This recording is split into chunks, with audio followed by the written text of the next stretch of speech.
자, 오늘 로마서 1장을 읽었습니다.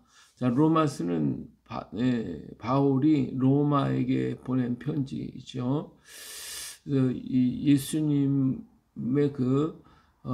삶, 생애, 그리고 죽으심, 그리고 부활, 이 모든 것들이 다 이루어져서 구원의 역사, 구원을 이루게 하는 그런 일이었다라고 하는 것을 말씀해 주고 있습니다. 그래서 이 로마서는 이 하나님의 구원의 역사, 이것이 다 사랑으로 말미암아 이루어진 것이고, 그 사랑의 역사를 통하여 구원을 이루었는데, 이 사랑은 어떠한 것을 통해서 얻어지는 게 아니라 믿음을, 그 사랑을 받아들임을 통해서 얻어지는 구원에 대한 이야기를 하고 있습니다.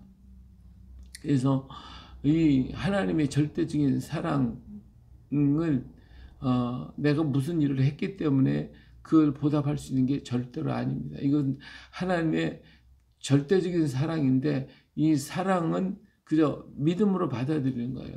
사랑을 받아들이고 그 사랑 때문에 내가 하나님 앞에 감격함으로 내가 보잘것없는 일을 하나님께 드리는 겁니다.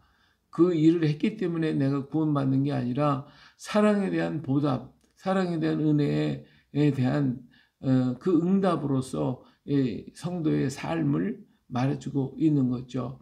근데 이 하나님의 절대적인 그 사랑을 내가 받아들이지 않는다고 하면 하나님은 우리를 구원할 수 있는 어떠한 길도 있을 수가 없죠. 다른 길은 하나도 없습니다.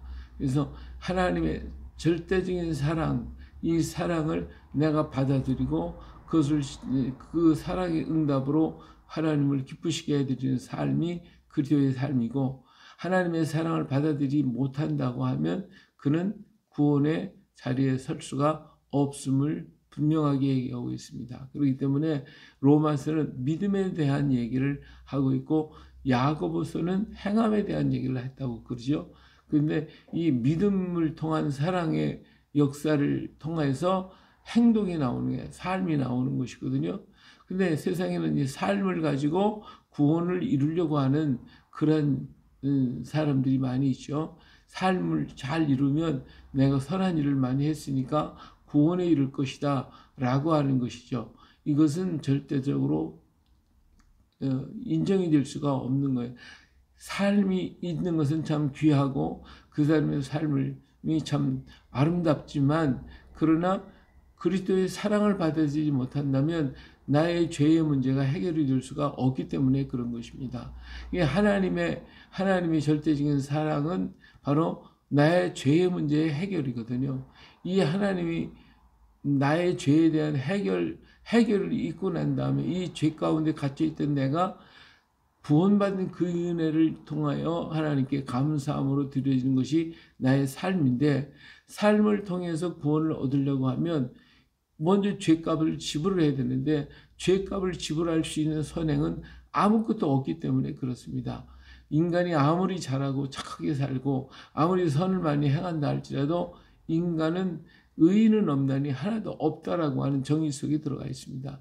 그리고 자기의 죄값을 자기가 지불해버리고 해야 되는데, 죄값은 사망이기 때문에 구원의 길이 아무것도 없는 거예요.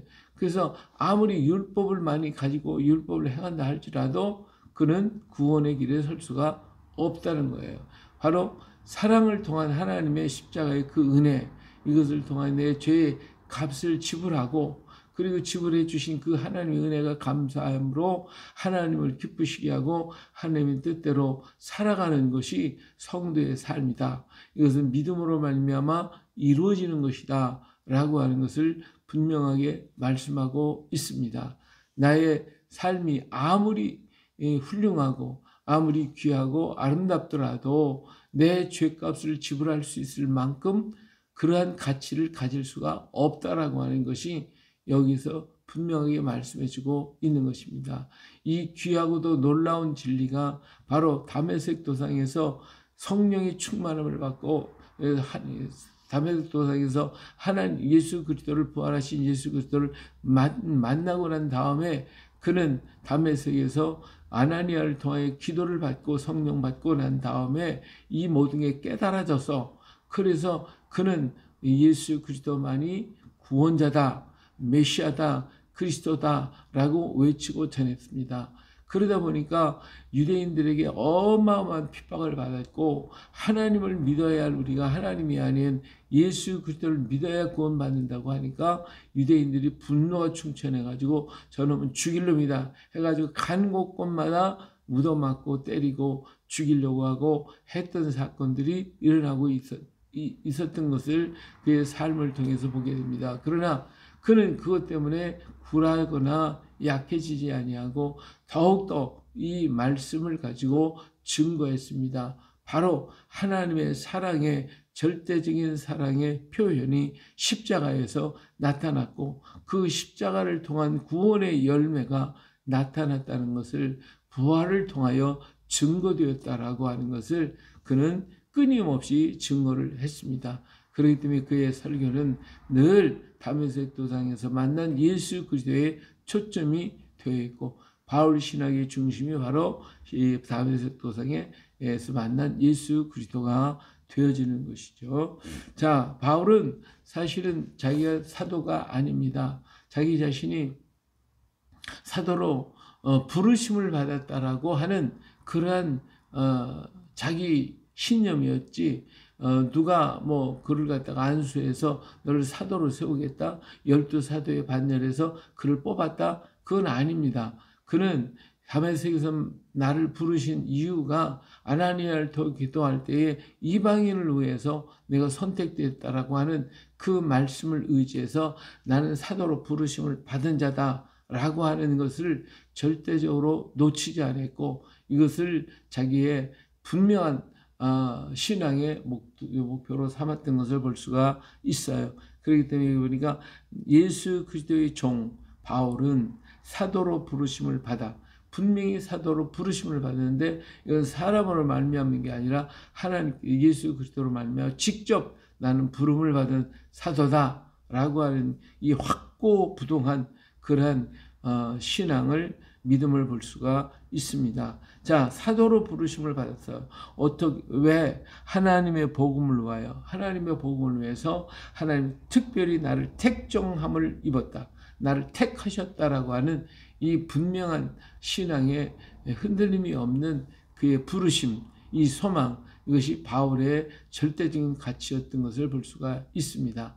오늘 우리의 삶도 마찬가지. 하나님께로 나는 택함을 받았다, 하나님께 나는 부름을 받았다, 이런 이런 믿음, 이런 신앙, 이런 신념이 얼마나 중요한가라고 하는 것이죠. 이런 사람 절대로 뒤돌아볼 수가 없죠. 왜? 하나님이 택하셨기 때문에, 하나님 택정함을 믿었기 때문에. 그래서 그는 절대로 뒤돌아보지 아니하고 앞만 향하여 가게 될 것입니다. 역시 바울도 그랬습니다. 한 번도 뒤돌아본 적이 없습니다. 그는 끝까지 죽도록 매를 맞고서도 또 다시 가서 외치고 또 다시 증거했던 것을 볼 수가 있습니다. 이러한 분명한 믿음, 분명한 소명이 오늘 우리에게 충만해야 할 줄로 믿습니다. 자, 이 복음은 뭐냐? 복음은 하나님의 선지자를 통하여 그 아들에 관해 성경에 계속해서 얘기를 했고, 모든 선지자들이 예언했던 다윗의 가지, 또 여인의 후손, 모든 부분들을 하나하나 전부 다 선지자들의 초점이 뭐냐? 선지자들의 초점은 바로 예수 그리스도에게 있는 거예요. 예수 그리스도가 죄를 사하실 것임을 분명하게 말씀해주고 있습니다. 그렇기 때문에 성경이 미리 약속한 것이다. 이 아들에 관하여 말하면 육신으로는 다윗의 혈통이었죠. 그러나 성결의 영으로는 예수 그리스도의 부활하심을 통하여 하나님의 아들이심을 알게 된 거예요. 만약에 예수 그리스도께서 부활하지 않았다, 그러면 하나님의 아들이 될 수가 없죠. 부활했기 때문에 아들이 되는 게 아니라 아들이기 때문에 부활하신 것이고, 부활을 통하여 하나님의 아들이심을 우리가 그제서야 깨달은 것이거든요. 그렇지 않고서는 예수님이 부활하지 시기 전에는 사람들이 평범하게 똑같은 사람이라고 생각을 했고 우리와 같은 성령이 같은 사람이라고 모든 사람은 그렇게 생각을 했겠죠. 물론 베드로의 신앙의 고백이 있었지만은 그러나 그들을 모두는 인간으로서 되어 있고 그렇기 때문에 예수님을 십자가에 못 박아 죽일 수 있었던 거예요. 그러나 예수 그리스도께서 부활하심을 통해서 그분은 죄가 없으신 분이었고 죄가 없으신 분은 하나님의 아들이시다라고 하는 이 분명한 증거가 부활을 통하여 나타났다라고 하는 것을 지금 바울은 지금 말하고 있어요. 그렇기 때문에 부활의 능력으로 하나님의 아들로 선포가 되었다. 지금 분명히 하나님의 아들이었지만 모든 백성이 알지 못해요. 세상 사람이 알지 못해. 그러나 이제는 부활을 통해서 하나님의 아들이심을 만천하가 다 알 수 있게 되었노라고 하는 것을 분명하게 말씀하고 있습니다. 사실 바울은 예수님이 부활했다고 믿지를 않았습니다. 그가 그렇게 기독교인들을 박해하고 핍박하고 스데반을 돌로 쳐서 죽이는 거기에 가편투표까지 한 이유가 뭐냐? 예수님도 우리와 똑같은 인간이고 그의 사상의 인간은 죄인이고 모두 의인이 없고 하나도 없다는 걸 분명히 알고 사람은 반드시 죽을 수밖에 없다. 죄값으로 죽을 수밖에 없다라고 하는 것을 그는 늘 외쳤던 사람입니다. 그렇기 때문에 이 바울의 행동을 가만히 보면 그는 예수님의 죽은 시체를 찾으러 다닌 것이 분명합니다. 만약 온 천하에 예수님의 시체만 드러내준다고 그러면 이 지금까지 믿었던 그 사람들의 이 말이 다 거짓말이고 또 그 부활하시는 사건이 거짓말이라고 하는 것, 그래서 그 그리스도인들이라고 하는 사람들 다 핍박할 수 있는 이단을 정죄할 수 있는 증거가 되기 때문에 그런 것입니다. 그 후에 다메섹까지 가서 이 그리스도인들을 잡아오려고 그랬습니까? 바로 예수 그리스도의 시체를 찾아서 만천하에 공개하고 싶었던 것이 그의 의도라고 봅니다. 그러기서 이 그리스도교인들의 그 이단성을 분명히 밝혀주려고 했다가 그런 죽은 예수 찾으러 다니다가 산 예수 만나고 난 다음에 그의 삶은 완전히 바꿔지고 변화되어지는 역사가 있었던 것입니다. 그래서 이렇게 하나님이 그를 사도로 부르심을 받았고 나는 택정함을 받은 사람이라고 특별히 나 같은 사람을 이렇게 그리스도인들을 핍박하는 나 같은 사람을 택하고 불러주셨기 때문에 택정함을 입었다. 특별하게 부름을 입었다라고 그는 증언하고 있는 것입니다.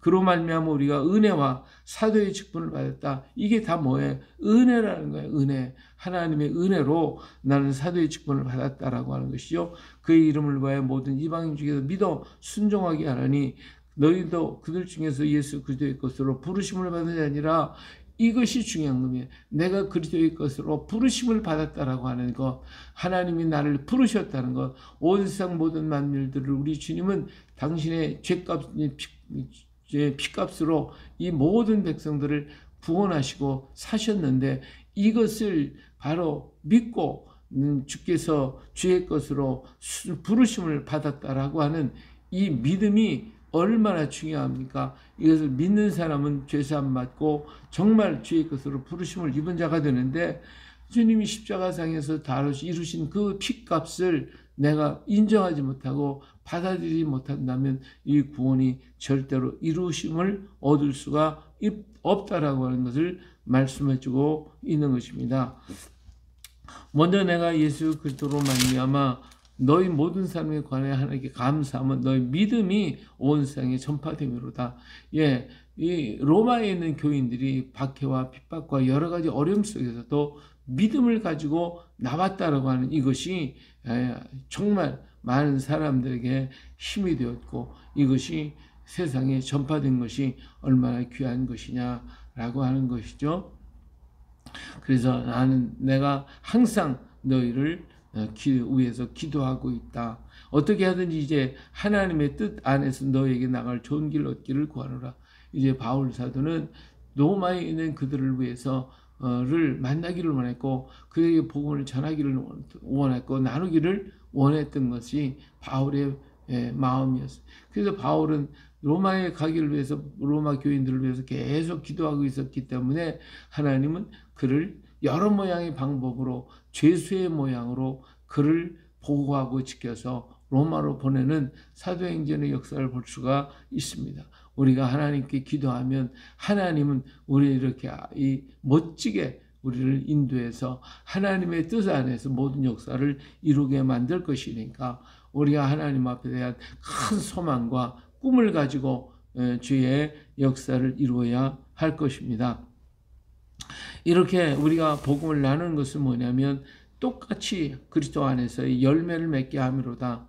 열매를 맺는 거예요. 그리스도 안에서 열매를 맺고 이 참된 복음을 통하여 우리의 그리스도인으로서의 아름다운 열매가 맺혀질 수 있기를 바라는 것이죠. 이것은 헬라인이나 야만이나 지혜 있는 자나 어리석은 자 모든 자에게 증거되어야 할 것이고 우리는 그들에게 나아가야 할 그 은혜 그런 의무가 있다. 왜? 하나님의 은혜가 너무 크기 때문에 그 큰 은혜에 대한 보답으로 내가 해야 되는데 나는 부족하고 모자르기 때문에 여기 그런 얘기를 해서 나는 빚진 자다. 헬라인이나 야만이나 지혜 있는 자나 어리석은 자에게 다 내가 빚진 자다. 그래서 내가 다 가서 전해야 할 텐데 내 육신이 약하기 때문에 부족하니까 다 갈 수는 없잖아요. 그러나 그는 이 복음을 전하는 것은 마치 나는 주님 앞에 빚진 자 같다. 정말 이런 안타까운 마음을 가지고 이렇게 복음을 전하는 것을 볼 수가 있죠. 그러므로 나는 할 수 있는 대로 로마에 있는 너에게 복음 전하기를 원하노라. 그리고 복음을 부끄러워하지 아니했다. 예, 왜? 이 복음은 모든 믿는 자에게 구원을 주시는 하나님의 능력이 되기 때문에 그렇다. 예, 또 그래서 이것은 먼저는 유대인에게 주었지만 이제는 헬라인 이방인에게 복음에는 하나님의 의가 나타나서 믿음으로 믿음에 이르게 하나니 기록된 바 오직 의는 믿음으로 말미암아 살리라. 바로 이 하나님의 역사를 믿는 자에게 하나님의 놀라운 역사가 임하게 될 것임을 분명하게 말씀해 주고 있습니다. 그렇습니다. 오늘도 주님의 그 크신 역사, 우리를 향한 하나님의 어마어마한 그 큰 역사, 인류의 모든 역사를 뒤바꿔 놓고 바꿔놓을 수 있는 이 놀라운 역사를 이루신 하나님의 크고도 놀라운 그 사랑의 역사를 지금 바울은 증거하고 있고 그 증거를 받아들인 자에게 인생의 가장 귀중한 구원의 역사가 이루어지고 있다는 사실을 우리는 결코 잊어서는 안 될 것입니다. 이 말씀 후에 따라서 믿음을 가진 자에게는 영원한 구원의 역사, 하늘문이 열려지는 역사가 있지만 그러나 받아들이지 않는다면 사랑을 받지 않기 때문에 그 사랑의 역사를 거부했기 때문에 하늘문이 닫혀지는 역사가 나타난다는 것을 말씀해주고 있습니다. 이 놀라운 우주적인 선포를 통해서 우리가 더욱 하나님에 감사하고 감격하여 오늘도 주를 위해 충성 다하는 우리 모두가 되시기를 예수님의 이름으로 축복합니다. 할렐루야.